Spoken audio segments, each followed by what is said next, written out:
안녕하세요, 임준입니다. 자, 우리는요 한국어와 한국문화 중급 2 과정을 공부하고 있고요. 지금 1과와 2과를 모두 마쳤습니다. 그래서 1과의 2편 그리고 2과의 2편을 공부했는데요. 5번째 시간에는 이렇게 1과와 2과 문화와 정보, 그러니까 각 과의 마지막 부분에 있는 것들을 좀 같이 이야기해 보도록 하겠습니다. 자, 우리가 1과에서는요 뭘 공부했어요? 한국 생활 적응, 한국 생활에 어떻게 적응해요? 이 낯선 곳, 그러니까 새로운 곳에 와서 어떻게 적응을 합니까? 이런 이야기들을 해봤고요. 자, 두 번째는요 가족의 변화, 한국의 가족의 모습, 가족의 형태는 어떻게 변했습니까? 이런 것들을 공부했는데요. 자, 지금은요 한국 생활 적응의 마지막 부분에 있는 부분을 공부해 봅시다. 문화와 정보 부분입니다. 우리 교재 22페이지를 좀 살펴보도록 하겠습니다. 자, 한국 생활에 적응하기 위해서 여러분들, 그러니까 외국인이 한국에 왔으니까 외국인도 노력을 해야 되겠지만 한국에 왔으니까 한국에서도 노력을 해야 되겠죠. 한국에서 어떤 노력을 하고 있고 여러분들이, 그러니까 외국인들, 한국으로 온 외국인들이 어떤 혜택, 어떤 서비스를 받을 수 있는지 한번 생각해 봅시다.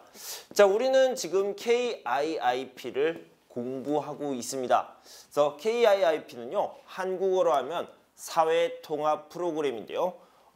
이것을 영어로 이렇게 표기한 겁니다. 코리아 이미그레이션 인터그레이션 프로그램. 그래서 한국에 적응할 수 있는 사회통합 프로그램이다. 이렇게 생각하면 되겠습니다. 자, 첫 번째로 사회통합 프로그램 KIIP가 있는데요.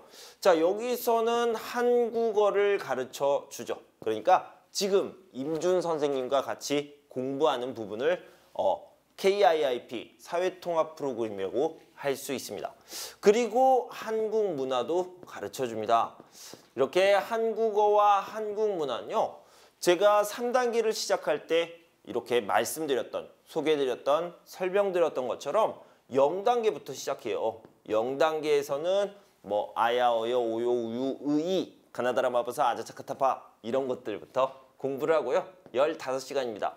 그리고 1단계, 2단계, 3단계, 4단계가 있는데요. 각각 100시간씩 공부를 하게 되죠. 그래서 단계가 이렇게 올라갈 때마다 단계 평가를 보고요. 여기에서 5단계로 올라가면 5단계는 마지막 과정인데요. 여기서는 중간평가라는 중요한 시험을 보게 됩니다. 그리고 5단계는요. 이 단계를 마치면 영주권을 받을 수 있거나 또 귀화를 할 수 있게 됩니다. 영주용은 50시간, 그 다음에 귀화까지 하면 70시간을 공부하게 되죠. 자, 이런 프로그램을 통해서 영주권을 받을 수 있게 하거나 또 귀화할 수 있게 하는 이런 중요한 프로그램이다 라고 생각하면 되겠습니다. 그런데 5단계 같은 경우에는요, 5단계는 한국어와 한국문화라는 제목의 책이 아니고요, 한국사회 이해라는 책이 있습니다. 그러니까 저와 같이 4단계를 다 공부하고 나면 이제 5단계를 공부하게 될 텐데요. 한국사회 이해라는 책으로 공부하게 되는데, 그때는 한국의 단순한 문화 정도가 아니라 한국에는 정치, 경제, 사회, 문화 어떤 것들이 있습니까? 이런 것들을 구체적으로 좀 더 자세하게 공부하게 되겠습니다.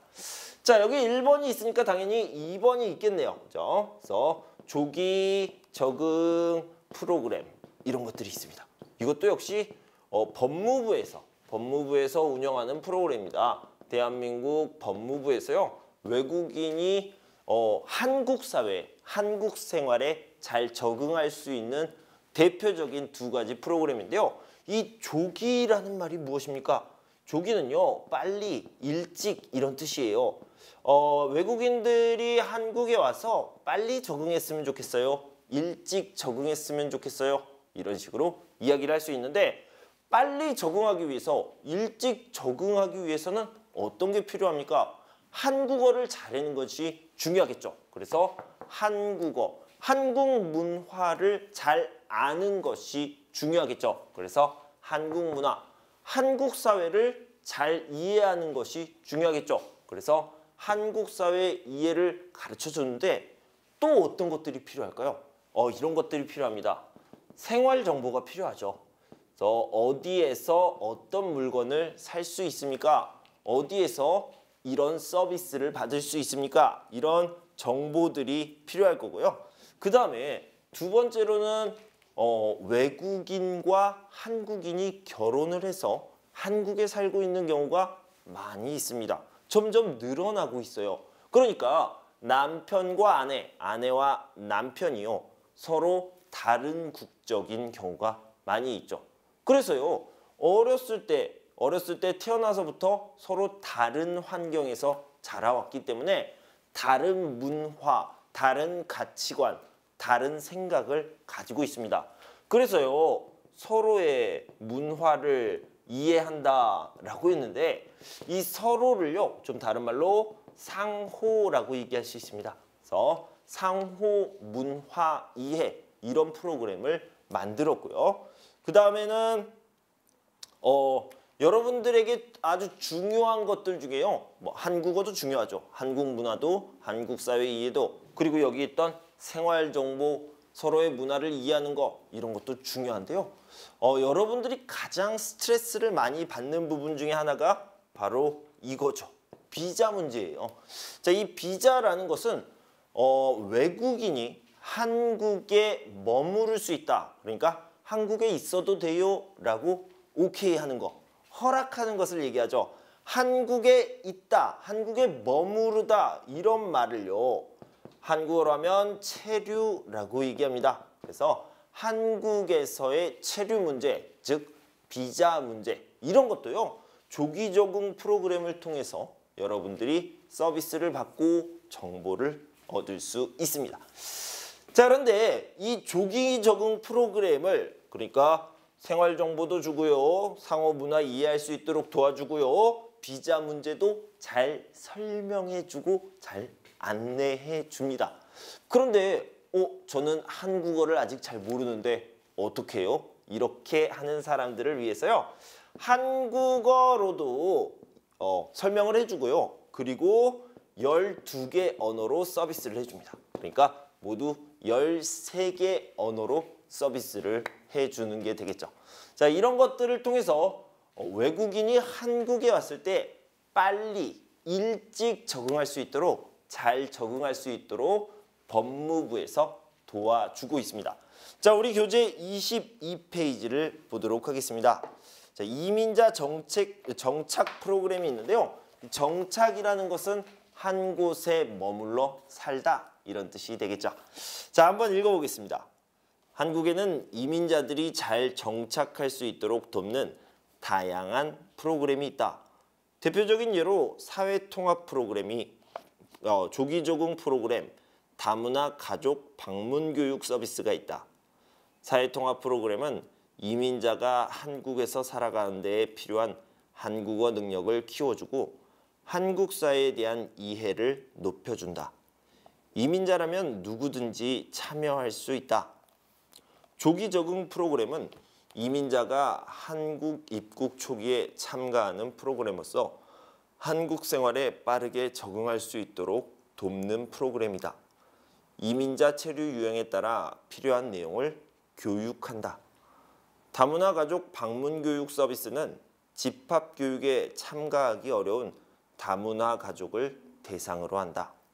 교사가 다문화 가정을 방문하여 한국어를 가르친다. 그리고 다문화 가정 자녀의 학교 생활이나 사회 적응에 필요한 도움을 준다. 이러한 이민자 정착 프로그램은 법무부 사회통합정보망, 즉 소시넷을 얘기하는 거죠.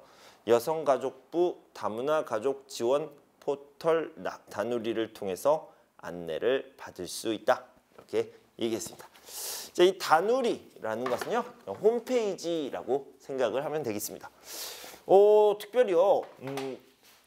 소시넷 같은 경우에는 이렇게 씁니다. 소시넷 이렇게 쓰죠. 소시넷 .go.kr 여기로 들어오시면 되는데 지금 KIIP를 공부하시는 분들은 아주 익숙할 거예요. 여기에서 신청을 했습니다. 여러분들이요. 그리고 여러분들이 시험을 볼 때 단계평가, 중간평가, 종합평가 그 전에 레벨 테스트, 사전평가를 볼 때도요. 여기에서 신청을 하죠. 여러분들이 로그인을 하고요. 근데 여성가족부 다문화 가족지원 포털 다누리 그러니까 여성가족부의 다문화 가족 지원 홈페이지의 주소가 좀 특별한데요. 자, 여기를 보면은 저는요 한국에 왔어요. 그래서 한국에 살고 있습니다. 그래서 뭐라고 얘기했습니까? 한국에서 살다? 뭐 이렇게 얘기해볼까요? 이걸 영어로 얘기하면 뭐죠? I live in Korea?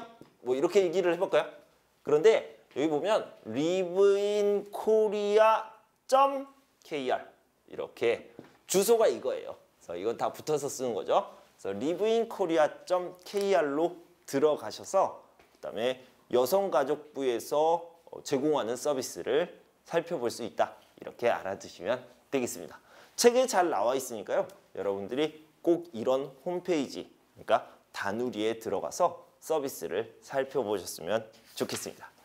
자, 이렇게 한국 생활 적응 1과에 나오는 문화와 정보, 그러니까 법무부에서 제공하는 또 여성가족부에서 제공하는 프로그램에 대해서 알아봤고요. 자, 다음은 두 번째 2과요. 2과 가족의 변화에 나오는 문화와 정보를 알아보도록 하겠습니다.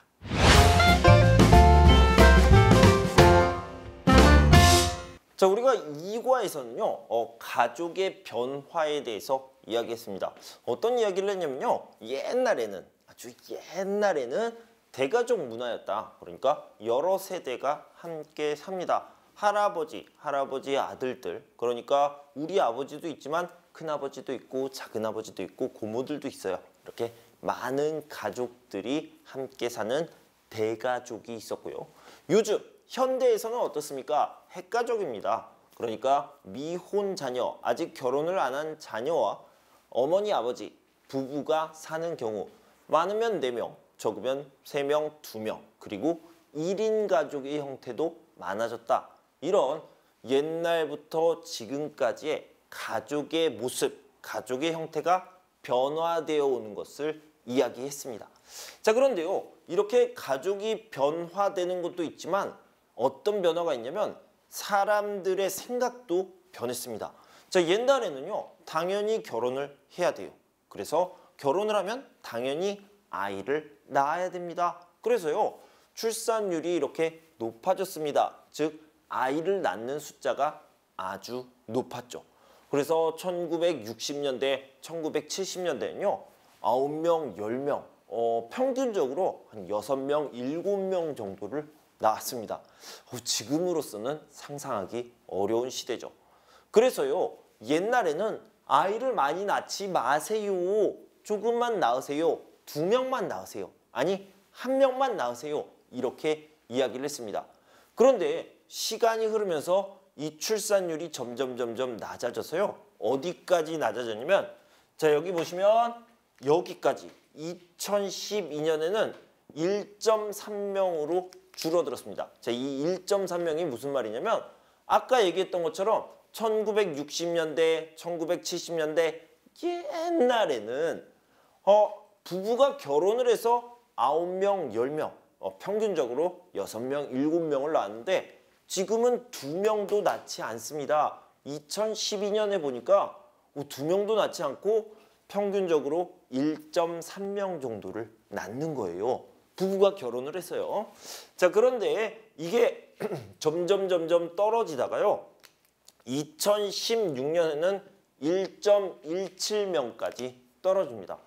선생님, 이거는요, 세계적인 트렌드, 추세 아닙니까? 전 세계적으로 점점 출산율이, 아이를 낳는 비율이 작아지고 있잖아요. 적어지고 있잖아요. 이렇게 얘기할 수 있는데 비교를 해보니까 이것도 역시 2016년이에요. OECD 국가 평균을 보니까 1.68명을 낳고 있는데 한국은 좀 더 심각하죠. 1.17명을 낳고 있습니다. 전 세계적인 트렌드는 맞지만 한국이 조금 더 심각하다 이렇게 생각할 수 있습니다. 자, 계속 줄어들다가 2017년, 2018년에요. 굉장히 큰 변화가 일어나는데요. 어떤 변화냐면 2017년에는 1.05를 찍습니다. 그러니까 이 한 명 선이 무너지느냐? 네, 2018년에요. 0.98로 한 명도 안 되는 아이를 낳고 있습니다. 부부가 결혼을 했는데 한 명도 안 된다. 낳는 아이의 숫자가 한 명도 안 되는 게 2018년에 이런 변화가 있었고요. 자, 지금은 얼마나 떨어졌습니까? 2021년의 통계를 보니까 0.81까지 떨어졌습니다. 그러니까 점점 출산율이 낮아지고 있다. 이렇게 알아두시면 되겠습니다. 자, 이렇게 아이를 낳지 않으면요. 어떤 문제가 발생할까요? 그래서 자세히는 아니더라도 간단하게 설명을 해보도록 하겠습니다. 일단은 경제적으로 문제가 될 수 있어요. 자, 지금 아이를 낳으면 이 아이들이요. 30년 후에 대한민국 경제를 이끌어 갈 겁니다. 그러니까 열심히 일할 나이가 되죠. 그런데 그런 아이들이요. 점점 적어지고 있다라는 거죠. 그런데 지금 열심히 일하는 사람들이 30년 후가 되면 65세 이상의 노인이 되는 겁니다. 그러니까요. 더 이상 일을 할 수 없게 되고 오히려 국가의 서비스 또는 자녀에게 도움을 받아야 되는 그런 나이가 되죠. 그러니까 도움을 받는 사람들은 많아지고 그다음에 도움을 주는 사람들은 적어지게 됩니다. 그래서 자연스럽게 경제에 문제가 될 수 있죠. 자, 이것뿐만 아니라 하나 더 경제에 문제가 될 수 있는데요. 이건 뭐냐면 자, 이거는 뭐라고 얘기했냐면 일할 사람이 적어진다. 일할 사람 이렇게 되고. 자, 두 번째 경제 문제는 뭐냐면요. 소비할 사람이 없어져요. 그러니까 어떤 서비스를 받고 물건을 사는 사람이 있어야지 경제가 잘 돌아갈 수 있는데요. 그런데 전체적으로 인구가 줄어들기 때문에 소비가 줄어들고요. 그 다음에 경제도 안 좋아진다. 이렇게 설명할 수 있겠습니다. 그래서 여러분들이 또 경제 파트에서 잘 배웠던 부분일 텐데 그래서 이런 문제들이 생기기 때문에 어떻게 해야 돼요? 이런 문제를 해결하기 위해서 어떻게 해야 되냐면 출산을 장려하고 있습니다. 이 장려라는 것은 추천하는 거예요. 권하는 거예요. 이렇게 하세요. 이게 좋아요. 라고 이야기를 하는 겁니다. 누가 그렇게 이야기를 해요? 나라가, 대한민국 정부가 이런 일을 하고 있죠. 그래서 뭐 대통령이 나와서 아니면 국무총리, 국회의원들이 나와서 이렇게 하세요. 이게 좋습니다. 이러고 뭐 텔레비전 광고에 나와서 이렇게 해주십시오. 이게 대한민국을 살리는 일입니다. 라고 100번, 1000번 이야기하면 효과가 있을까요? 효과가 별로 없습니다. 별로 없고요. 가장 중요한 건 뭐예요? 왜 아이를 낳지 않습니까? 왜 아이를 적게 낳습니까? 자, 이런 문제를 분석을 하고 이런 문제를 알아본 다음에 그 문제를 해결해 줘야 되겠죠. 국민의 문제를 해결하려고 하는데 자, 문제를 알아보니까요. 다 돈 문제였어요. 돈 문제라는 거는 자, 아이를 낳으면 돈이 많이 들죠. 아이를 키우려면 또 돈이 많이 들게 됩니다. 그래서요. 그런 돈 문제를 해결하는 정책, 그런 파리시를 많이 만들어내고 있습니다. 자, 한번 정리해 봅시다. 자, 돈 문제가 심각하다라고 얘기했죠. 먼저요, 출산을 하는데 병원비가 굉장히 많이 들어요. 그죠? 그래서 출산 비용이라고 해봅시다. 그 다음에요, 육아, 아이를 기르는데 돈이 많이 들어요. 이건 진짜 돈이 많이 들죠. 그래서요, 옛날에는 과거의 이야기를 하고 있습니다. 자, 예전에는 출산 비용은 다 어떤 것들이요? 국민 행복 카드. 국민행복카드로서 바우처 서비스를 했습니다. 그러니까 돈을 주는 거예요. 그래서 출산을 하는데 비용은 나라에서 도와줄게요. 이렇게 했고요. 육아 비용 같은 경우는요. 아이 행복카드. 아이 행복카드를 통해서 돈을 이렇게 지원을 해줬습니다. 옛날에는요. 그런데 작년에 아이 행복카드가 없어졌습니다. 없어지고요. 출산 비용과 육아 비용 모두 다 국민행복카드를 통해서 지원을 하고 있다. 이렇게 알아두시면 되겠습니다. 제가 옛날 이야기를 여러분들이 헷갈릴까 봐 해드린 거고요. 지금은 이렇게 생각하면 됩니다. 아이 행복카드라는 건 없어졌어요. 여러분들이 기억할 필요가 없고요. 출산 비용과 육아 비용 모두 다 국민행복카드를 통해서 국가의 지원을 받을 수 있다. 그러니까 돈의 도움, 경제적인 도움을 받을 수 있다. 이렇게 알아보시면 되겠습니다. 자, 그리고요. 2023년이 되었습니다. 2023년에 일어난 일들을 알아보도록 하겠습니다. 2023년 새해 여러분들 복 많이 받으시고요. 2023년에 좋은 일만 가득했으면 좋겠습니다. 2023년부터 바뀐 정책이 있는데요. 이제는요. 출산을 하게 되면 출산 장려금이라는 걸 줘요. 그러니까 고마워요. 우리나라를 위해서 아이를 낳아주셨군요. 이러면서 돈을 주게 됩니다. 얼마 정도를 줘요? 35만 원에서 70만 원을 주게 됩니다. 그러니까 그냥 출산을 했기 때문에 그 돈을 주는 거예요. 그래서 이런 여기 다시 할게요. 좀 잘라주세요. 자, 출산 장려금이라는 것을 주는데 얼마나 줍니까? 아이를 낳자마자 200만 원을 줘요. 200만 원을 주게 되는데 이 200만 원을 1년 동안 쓰게 됩니다. 그래서 카드를 통해서 어떤 바우처 카드를 통해서 돈을 받게 되고요. 그 돈으로 1년 동안 출산하고 육아하고 이런 데 필요한 비용 그런 것들을 쓰게 되죠. 그래서 아이를 낳으면 무조건 200만 원을 주게 되어 있어요. 그 이후로 다시 1년 동안 한 달에 35만 원에서 70만 원까지 육아 비용을 제공해요. 그러니까 아이를 낳은 부부에게 월급처럼 용돈처럼 한 달에 이만큼씩 주는 거예요. 어때요? 35만 원이면 70만 원 정도면 많이 있습니까? 좋기는 좋은데 조금 부족한 것 같아요. 그래서요. 2024년에는 이 돈을 좀 늘려서 50에서 100만 원 정도까지 육아 비용을 1년 동안 제공하겠다. 이런 정책을 계획하고 있습니다. 그래서 2023년에는 이미 시행이 되고 있고요. 2024년에는 아마도 늘어나게 될 겁니다. 자, 그 전에도 이렇게 출산 비용, 육아 비용, 특히 육아 비용 같은 경우에는요. 그 전에도 한 달에 유치원 비용과 그다음에 어린이집 비용은요. 모두 다 국가에서 부담을 하고 있다. 나라에서 돈을 내주고 있다. 여기까지 알아두시면 되겠습니다. 그래서 이렇게 출산율이 떨어지는 것을 막기 위해서 다시 한번 올려보기 위해서 나라에서 여러 가지로 노력을 하고 있다. 대한민국 정부에서 여러 가지 노력을 하고 있다. 이렇게 알아두시면 되겠습니다. 자, 우리 34페이지의 출산 장려 정책을 같이 읽어보도록 하겠습니다. 한국 사회가 안고 있는 큰 문제 중에 하나는 저출산 문제이다.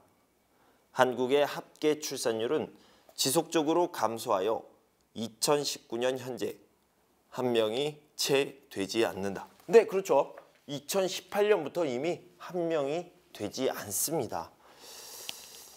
자, 저출산 현상이 지속되면 경제활동 인구가 감소하고 노인 부양 부담이 커지는 등의 문제가 발생한다.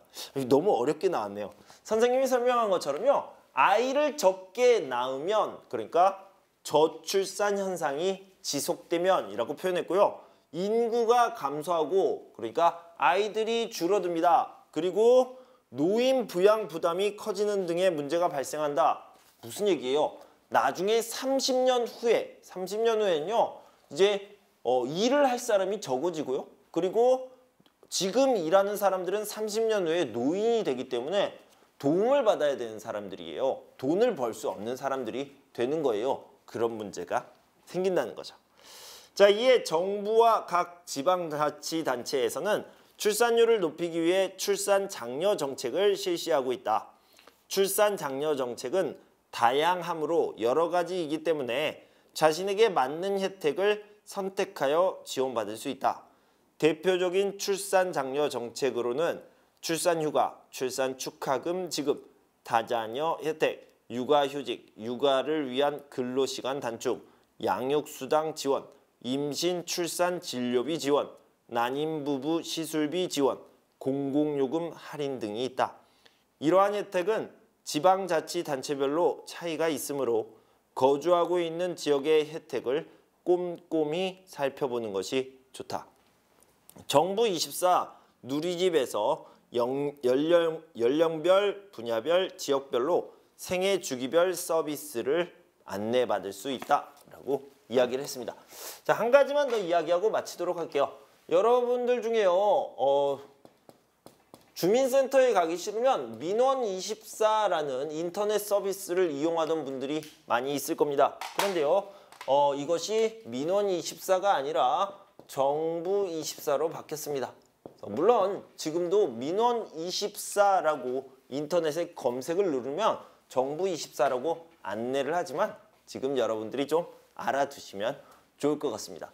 그래서 여러분들이 정부24라든가 아니면 다른 사이트들을 통해서 한국에서 출산을 하면 아이를 낳으면 어떤 서비스, 어떤 도움, 어떤 지원을 받을 수 있는지 꼭 한번 알아보시고요. 선생님 저는 인터넷을 잘 못하는데요. 한국 인터넷이 너무 어려워요. 그러면요. 여러분들이 근처에 주민센터에 가셔서 문의해 보시면 친절하게 안내해 줄 겁니다. 자, 여기까지 가족의 변화 2과에 나오는 문화와 정보, 출산 장려 정책에 대해서 알아봤습니다. 자, 다음은요. 뭔가 특별한, 그러니까 한국에서 생활할 때 이거 알면 좋을 것 같아요. 재미있을 것 같아요. 이런 것들을 좀 알아볼 텐데요. 먼저 한국의 상징인 태극기. 태극기라는 깃발이 어떻게 생겼는지 여러분 잘 알고 계시죠? 자, 이것들을 좀 이야기해 보도록 하겠습니다.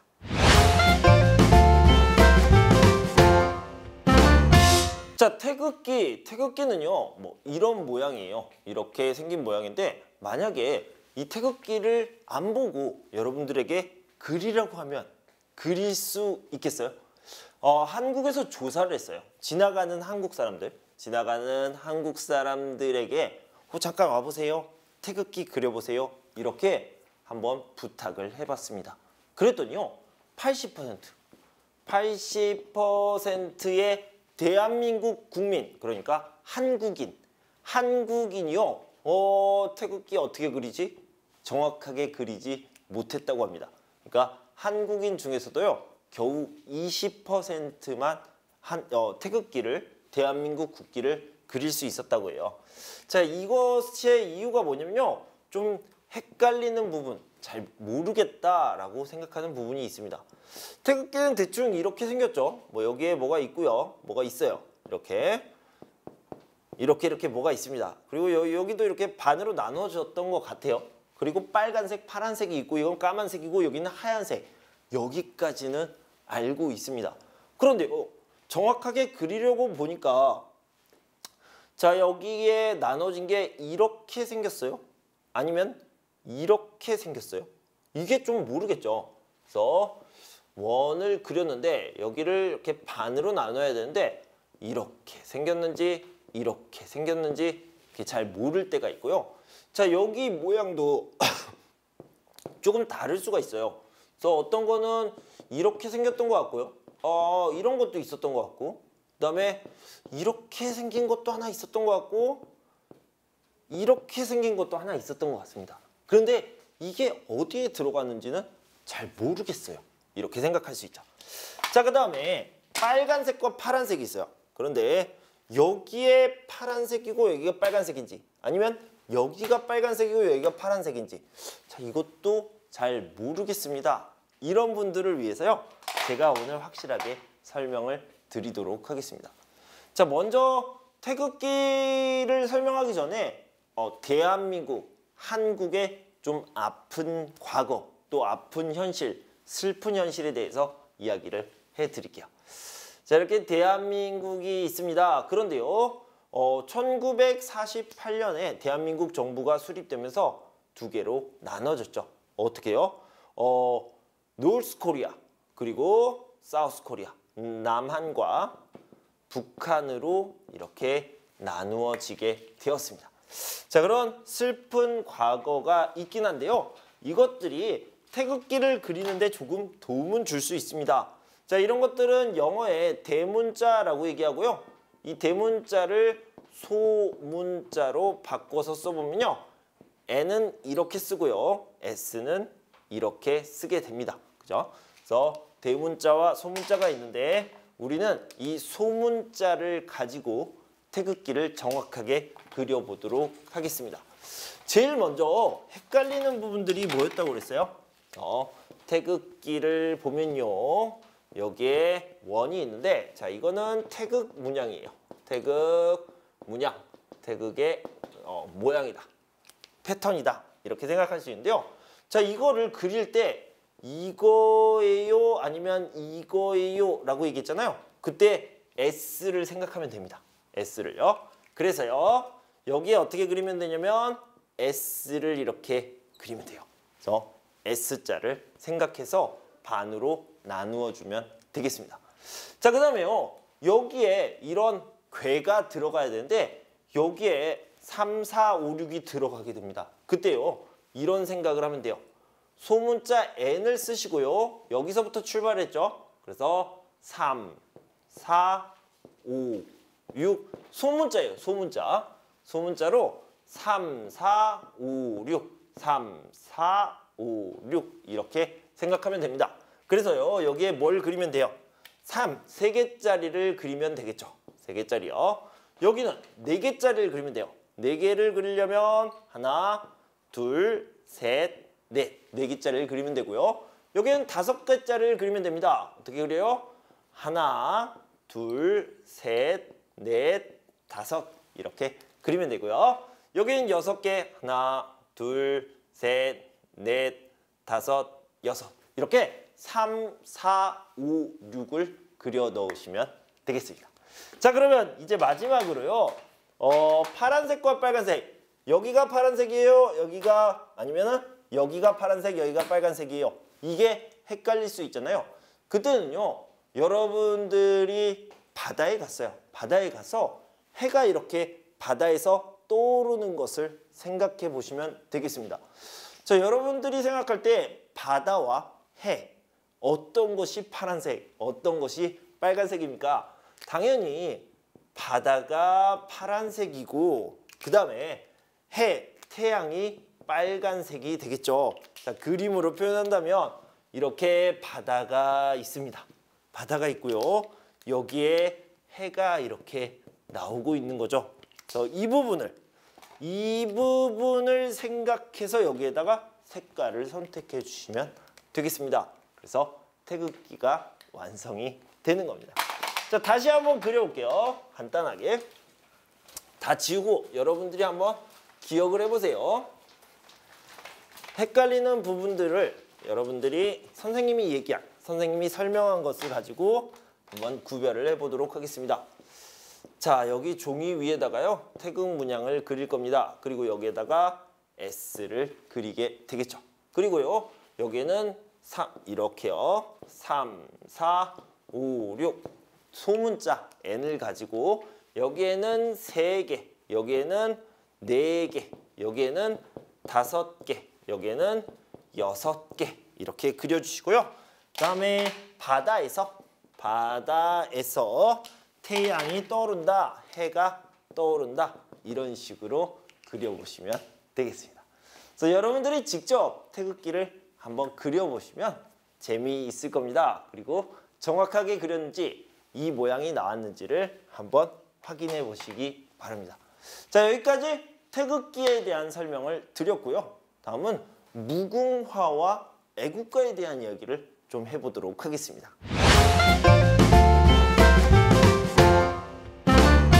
자, 무궁화는 이렇게 생긴 꽃이에요. 이렇게 생긴 꽃을 여러분들은 한국에 와서 자주 보셨나요? 사실 못 보신 분들이 많이 있을 겁니다. 그래서 그렇게 대한민국에 많이 있는 꽃은 아닙니다. 선생님, 한국에 많이 있는 꽃이 아닌데 왜 이것을 대한민국의 상징으로 만들었습니까? 이렇게 생각할 수 있는데요. 자, 이 무궁화라는 것은 아주 특별한 특징을 가지고 있습니다. 어떤 특징을 가지고 있냐면 이 무궁화가요, 이렇게 예쁘게 폈다가 다시 지게 됩니다. 없어졌다가 그리고 또 펴요. 또 피고 또 지고 그리고 또 피고 이렇게 계속 피고 지고 피고 지고. 그런데요, 죽지는 않아요. 그러니까 없어지지는 않습니다. 그래서 이 무궁화라는 이름 안에요, 이 화라는 것은 꽃이라는 뜻이고요. 이 궁이라는 것은 다하다, 그러니까 끝나다라는 뜻입니다. 끝나다라는 뜻인데 이 무라는 말은 뭡니까? 없다라는 뜻이에요. 없다. 그러니까 끝나는 것이 없다, 끝이 없다라는 의미를 가지고 있어요. 이걸 영어로 얘기하면 뭐예요? endless? 그래서 forever 이렇게 얘기해 볼까요? 영원하다, 끝이 없다, 무한하다 이렇게 이야기할 수 있겠죠. 그러니까요, 대한민국 사람들은 이 한국이라는 나라가, 대한민국이라는 나라가 계속됐으면 좋겠어요. 영원히 있었으면 좋겠어요. 이런 마음이 항상 있습니다. 그래서 무궁화라는 이름, 이 forever라는 이름을 가진 꽃을 상징으로 만들기로 했습니다. 그래서 제가 생각할 때는 그렇게 예쁘지도 않고요. 그렇게 자주 있는 것도 아닌데 이것을 대한민국 사람들이 마음에 품고 있다, 이렇게 생각하시면 되겠습니다.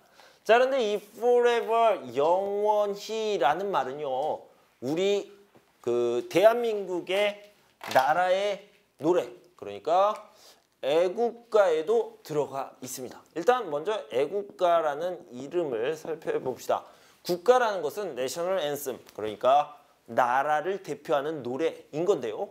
여기에는 애가 들어가 있네요. 애는요, 이렇게 한자로 쓰는데 사랑한다라는 뜻이에요. 그러니까 연애, 애정 이런 것들에 쓰는 그 애가 맞습니다. 그러니까 나라를 사랑하는 것을 표현한 노래다, 이런 의미가 되겠죠. 이 애국가에도요, forever, 영원하자 이런 의미가 많이 들어가 있습니다. 자, 노래 가사를 간단하게 좀 살펴봅시다. 1절만 좀 살펴보도록 할게요. 뭐라고 얘기했냐면 동해물이 나옵니다. 동해물과 백두산이 마르고 닳도록 이렇게 얘기했습니다. 백두산이 마르고 닳도록. 자, 이렇게 얘기했는데, 자, 이 닳도록이라는 말을 좀 보도록 하면 뭐뭐을 때까지 시간을 얘기하고 있는 거야. 시간을. 자, 근데 이 동해물이라는 것은 동해에 있는 물을 얘기하는 거죠. 바다예요, 바다. 자, 대한민국이 여기에 있고요.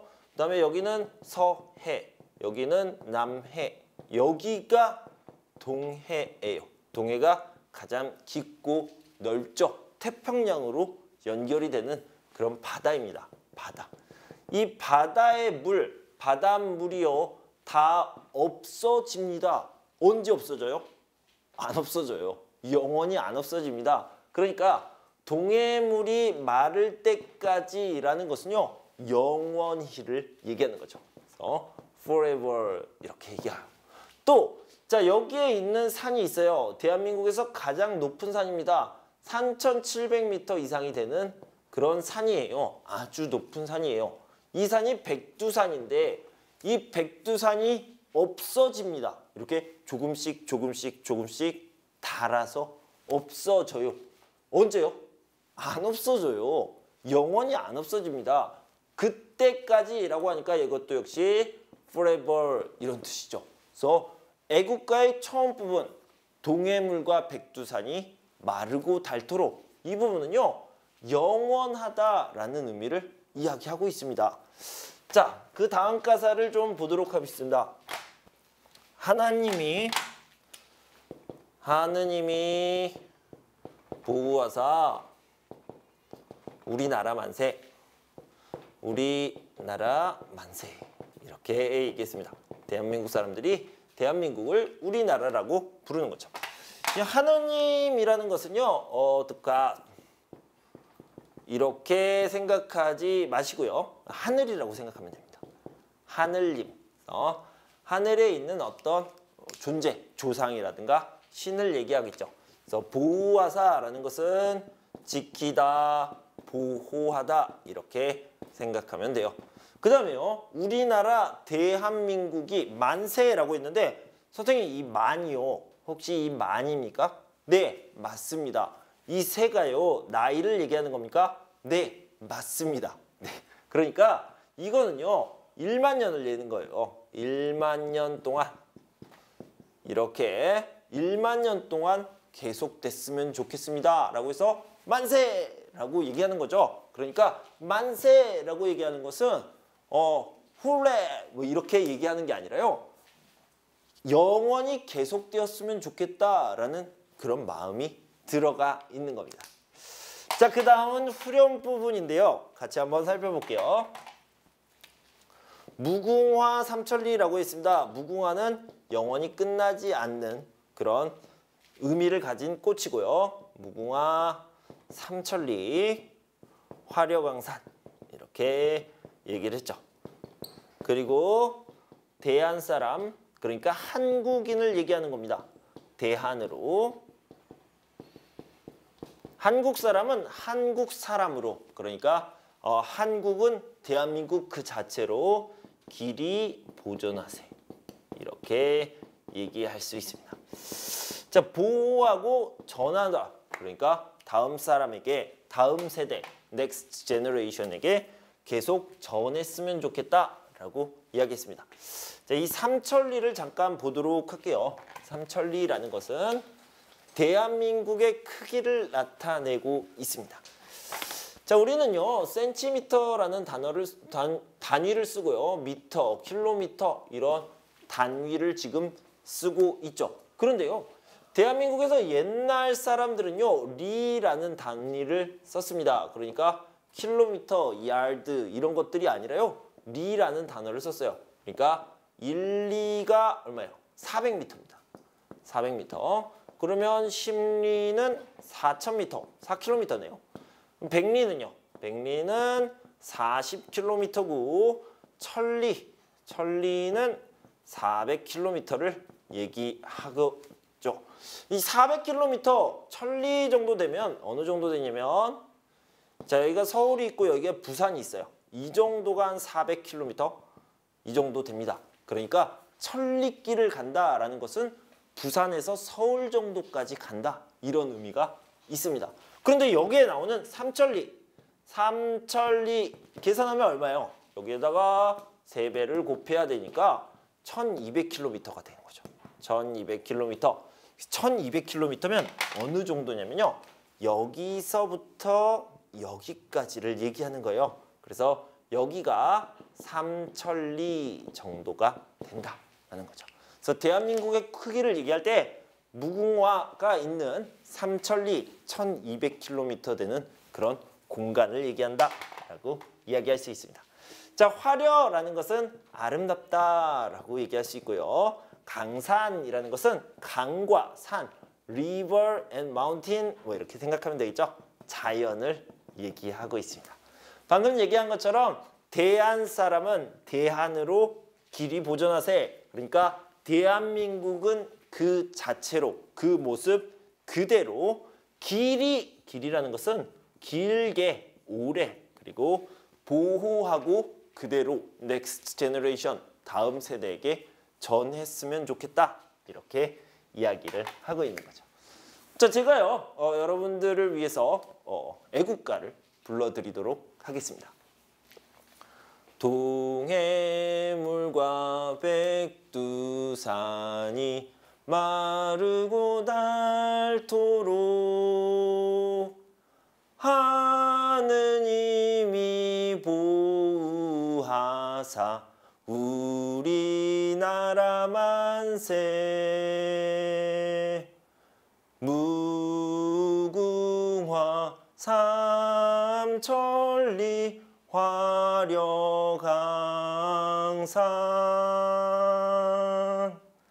대한 사람 대한으로 길이 보전하세.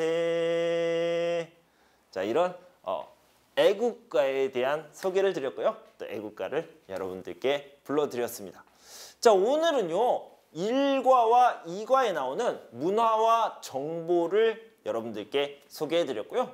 그리고 대한민국의 상징인 태극기를 정확하게 그리는 방법, 그리고 무궁화와 애국가에 대한 소개도 드렸습니다.